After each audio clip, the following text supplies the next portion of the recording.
possibilities.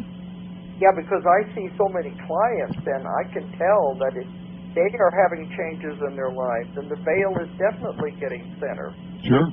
As we go into this new earth. But you know, that night you said when you pulled off and you were very depressed, you were praying for guidance? You mean when I pulled off the side of the road? Yeah, Well, you can imagine, Because I was thinking, whatever it was, you triggered something, you asked for it. Well, I did, because I had been, sometimes you look into the mirror and you're crying and you don't know why. Yeah. And you don't know when you started. Yeah. Or why you started. And you're driving down the road and there it is. Yeah, they always say be careful what you ask for. You must have opened something up that time. Yeah, I wasn't depressed. No depression per se. No going to end my life or anything like that. Just solemn. Profoundly sad about my life. And I knew somehow that my purpose wasn't being met. I was totally on the wrong path. Totally, absolutely. Yeah. And it changed. But see, you were lucky it happened that way. I have a lot of clients who don't listen, and they're headed down the wrong way, and they have terrible things happen to them. Yeah. Turn them around, really. And, that's what I always say. If you don't listen to the voices, the signs, the intuition, yes, they'll hit you up the side of the head, and you don't want them to do that. No, you don't, because they will hit you upside the head. They will, and you will have very drastic things happen. And when I'm doing my sessions, they'll say, well, we tried to tell him, we tried to give him hints, and he wouldn't listen. So then he had to do the next thing. Yep, well, it's all a wonderful, we're not just here to experience. We're here to, I think, find ourselves. And it's funny because a lot of people here don't take responsibility for anything. Yeah. And, anyways. I look at our government and I see many of the people, the places, things, other governments, and these people, and I feel so sad. Because between you and I, some of the people in the government know what's going on. They believe as you and I believe. They really do. They see the beauty of it. And then there are those that couldn't see it if it hit them in the face. Yeah. And it's sad. It's sad. I was in Russia, in Moscow in March, and I did interviews with about 10 different magazines and newspapers. They came one after the other, for 2 days at this my publisher's office. I kept saying, wouldn't it have been easier to have a press conference, Yes. But they said each one wanted their own individual angle. One of them, I couldn't understand what in the world he was even doing there. He didn't believe in any of this. And I kept asking him these questions, and no, I don't believe you come back again. I think when you die, that's it, But we're doing this through a translator, Sure. But then I said, well, what about your soul? And he said, I don't believe that I have a soul. And I was thinking, well, boy, that guy, he's really, I said, what in the world are you doing writing a metaphysical article about me if you don't even have the faith? But the beautiful thing about those that are atheists, let's call it, they actually have just been so far removed on the other side of the hate, just vengeful God during their prior lives that they just don't want any of it during this incarnation. That makes sense. Sure, they're easier to talk with than people who have built a matrix so tight that they no longer have an open mind. But they always say there is no atheist on the deathbed.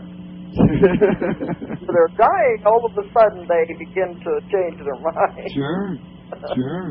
It's the ones that have built up a tight matrix around their mind that they even have to deal with it after they pass away. Yeah. But I've had some people come in wheelchairs, for my clients, and on crutches, and they have prosthesis where they've lost an arm and everything. And when I do the sessions, and the subconscious comes through, it'll tell us, well, they wouldn't listen. We tried, and they was going the wrong way. We had to do something to get their attention and turn them around. Yes. You don't want to wait till that point. That's correct. If you will, turn you around, because they said right now, in the other lives we've had, you would go through the life. You didn't do what you were supposed to be doing. You learned whatever lesson you were supposed to be learning. You died. You come back and do it again. But they said now there's not any time for that. We can't keep coming back again and again to work this out. We have to get it done now. We have to do it right. Yes.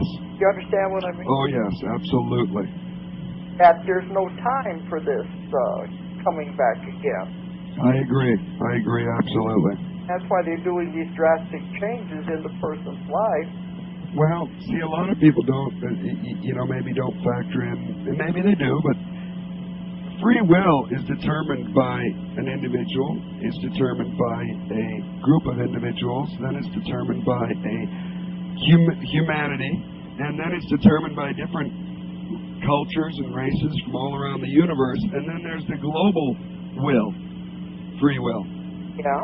And so what's happening now is the universal free will, in other words, where there's so much attention brought to bear on our Earth from various other systems and all over the universe, that their free will choice is to see things better.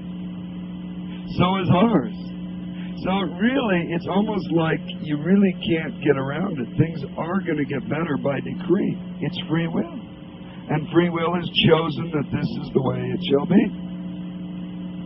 Can we slide backwards?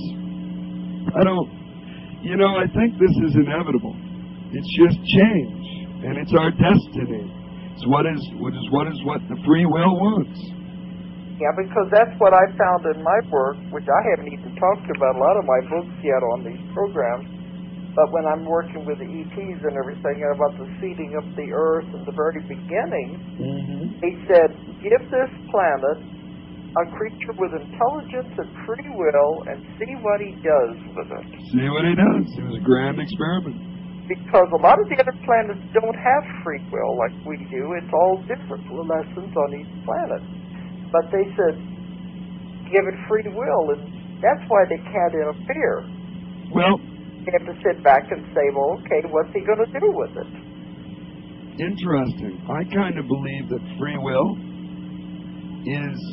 dominates all expression. But I do feel that there are various ways that we can experience, and there are systems that are put in place to allow people to experience an arena of no free will. But I think free will is a component of who we are as essential spiritual beings. Yeah. Well, without free will, we're just puppets. Well, there's no real expression without it. I mean, there is, but it's... I think systems have engaged where they've tried a no free will. There are systems that have tried it, and the learning process is much slower. Yes. But it does exist in all levels of all imagination in any way conceivable. Really, it's going on right now in the now throughout the cosmos and dimensions. Yeah. Because, I've had people have other lives when they were on other planets and other dimensions, and there are different sets of lessons to be learned. Lots of them. And they said when they come to Earth, though, that Earth is a challenging planet. You're here to learn emotions and limitations and all the things that go with that. And that's why we're different here. You can see how free will plays in with all of that, too. The limitations, the emotions. Sure. Because on the spirit side, everything happens instantaneously. As soon as you think it, it's there. It's there. The probability of it's there. Uh-huh. But here, if it happened like that, everything would be chaos. Yes. You thought something that was created, so things have to be a little slower. But this is a place where people can learn faster because of all the things that happen, especially with free will involved. You can learn much quicker than on the other planets. Sure, it's also a way for those who never got it in the first place from all systems throughout the cosmos to finally get a last crack, another crack at it, a little more difficult crack. And those who got at the end of this cycle, the end of these cycles, 3 of them, those that don't awaken at this point, continue on a self-serving path, well then they're just going to go through a whole new process, one that will fully allow them to express. Yeah. That's what it has to do with the new earth, too, because a lot of people, it has to do with changing your vibrations and frequency. I agree. As the planet itself is evolving and moving into another dimension. But they said there's a lot of people who won't be able to change their vibrations fast enough because they're still mired down in this other part. And he said there's nothing wrong with that. They have made their own decision which way they want to go. Yes. And this is in the Bible, too, so we aren't saying anything that's new. Exactly. The ones that are left behind. And I said that in my books, and I was telling them, well, that sounds cruel, to leave some behind. And they said, no, it's not. They had their chance, and they made their own decision. And there's nothing wrong with that. Yeah, well, it's free will choice. It's ultimately choice. And they just like the experience. It just means, the new world is going to be positive, and that the ones who are not going to be going with the new world will live out their lives on the old earth and, finish up their karma. And if there's anything that they haven't done yet, when they die, they will not come back to Earth because Earth will have changed too much. That's right. And they'll be sent to another planet that still has negative karma to be worked out. Right, but it'll be more of a water-based planet, and I think, and one that they will have to adapt as sea life. Well, there's all kinds of planets. Come in contact with many, many different types. True, but I do think some of the more self-serving ones will have to. I just have a feeling that it may be some form of that, but I agree, they're going to be removed. They have to go somewhere else. Yeah, and there's nothing wrong with that. They said eventually they will evolve like everybody else. Sure. It doesn't mean there's a better or worse. It's just the rate of vibration and the rate people have learned their lessons. Well, that's right. And there's more and more people coming around to this now. The metaphysical way of thinking. I would agree, because if you go into your library, or check any, not library, but any bookstore, and tell me how many shelves are dedicated to New Age books, you're going to be amazed if you haven't been to the bookstore for a while, because it's a lot. Well, when I began this, and I wrote my first